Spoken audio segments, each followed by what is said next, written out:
Hi everybody, it's Simon from Health and Fitness Scotland. What I want to talk about today is how I can help you, or we can help you, to improve your health into the future. Now, people come to see us generally with a specific injury, some sort of pain, some issue that's affecting their life, and our initial job is obviously to help you heal from that and get to where you want to be and back to some normal form of life. But what I also see as part of our job is empowerment, or more specifically self-empowerment. Let me explain that in the way that we can help you to live the best life that you can. And there are certain areas that you need to focus on to not only to help yourself to heal properly, and you can actually help yourself heal in a better fashion, more efficiently, and heal in a way that will help you into the future, but also to help you in your later life to be healthy, strong, fit and well. And there are certain areas that you should concentrate on. I'm just going to chat about them just now. So the first one, and probably the most important, is diet and hydration. 80% of our performance in life, from getting up in the morning to sleeping at night, is down to what we eat and drink. And that's especially important if you're exercising. Many people go to the gym and they don't see themselves getting anywhere. That's because they're not eating or drinking the right amount or the right sorts of things. Your diet should be as clean as you can get it. It should be free from processed food. The three main culprits are gluten, dairy and sugar. And the forms they take in modern life are not the same as they used to be. They're much more processed, much more chemically ridden, and they make your body work really hard to process them. So if you can do three small things, it's to get rid of dairy, get rid of gluten and get rid of sugar. That's the first step. Eat as organic and as clean a diet as you can. Try and make sure the food that you put in your body is of as good quality as you can make it. And that means that the return you're going to get within your body is going to be much greater. Your body's not going to have to work really hard to process the food and to get the nutrition from it. It's going to work less hard, it'll have more energy for giving you the life that you want. Hydration. Now this is something that I come across all the time. You think it's really simple, well, you just drink water. Now many people I come across that don't drink enough water. Rule of thumb, and I got this from Stephen Clark at the Kilted Coaches, and a general rule of thumb is to drink 1 litre of water for every 25 kilos of body weight. Now it's a general rule, it's going to vary from person to person, and you'll find the level that suits you. If you're feeling thirsty, you're already dehydrated.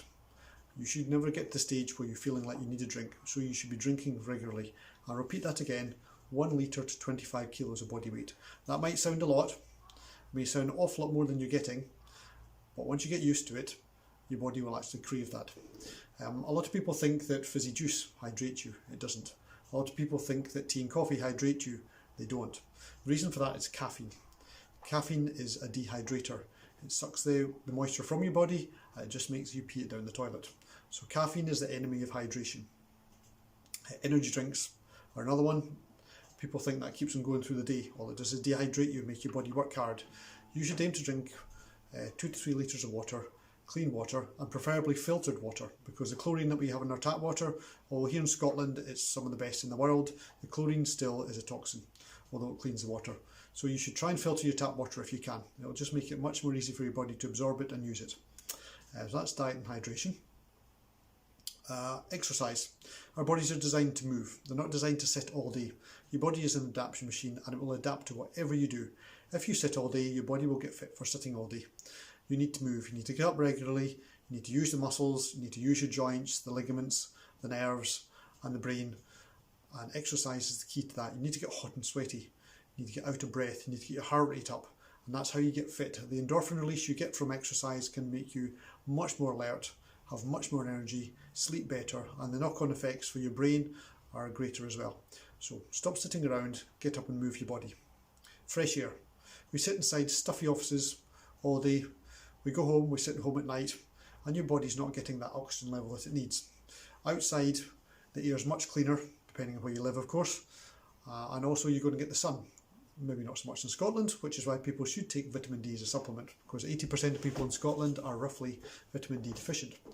But sunshine is our main way of gaining vitamin D, and you should get outside and have sun exposure on your skin for at least 20 minutes, and that's what your body needs to produce the amount of vitamin D that it needs for health. Not only that, if you're outside you tend to use your body more, unless you're sitting in the beer garden in the pub. Now that's not what I'm recommending. I need you to use your body outside to move, to get some exercise, to breathe fresh air and deeply, and that will clean out your lungs. Breathing as part of that is really important.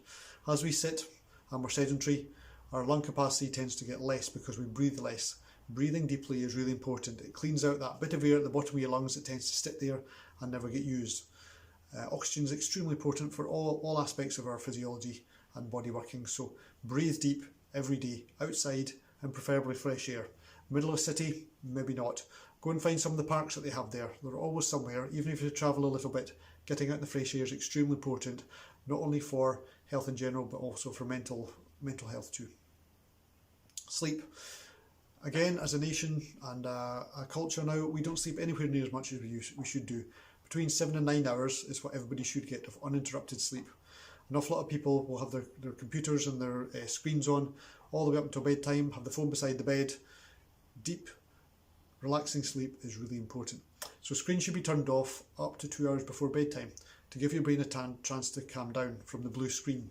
The blue light, which is what we get first thing in the morning as the sun comes up, releases cortisol, which is the waking up hormone. And you should reduce that at bedtime and be exposed to more of the red light spectrum. So salt lamps are extremely good for that. Put in the screen changer on your computer to red light spectrum. It's also good, but try and shut everything off around 2 hours before bed. Do some relaxing, go for a walk, read slightly, talk with your partner, whatever. Just calm yourself down before bed. No screens. Also take your phone away from the bed. Everybody uses them as alarm clocks now. Put it in airplane mode so it's not getting signals coming in all the time. Reduce the Wi-Fi in the house. You can even turn the Wi-Fi off overnight. And it just helps the brain to get the sleep it needs. And it's extremely important. Now, a side aspect to that, meditation can also help for people who are sleep deprived. The rest your brain gets during meditation is up to 5 times as powerful as sleep itself. So meditate every day, even if it's just for 10 minutes. It's getting the brain into that relaxed mode. It's becoming more aware of your thoughts. You're not just running on in the treadmill of life. It's making you stop. It's making you become more aware.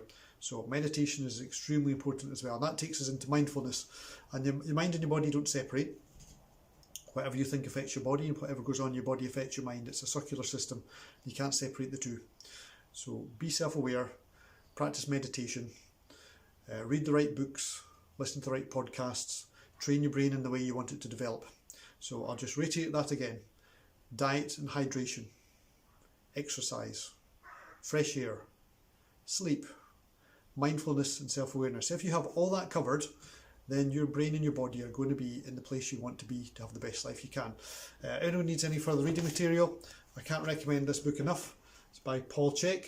It's called How to Eat, Move and Be Healthy. It more or less covers all aspects of what I've talked about today, and very easy to read. The chapters are set out really well, diagrams follow on really well, and there's a plan for life in here. And if you follow this, you will undoubtedly feel better. And it also takes into account that everybody's physiology, brain and makeup are different, and different things work for different people. So read that book, listen to your body and look after yourself. And thank you very much, and we'll speak soon.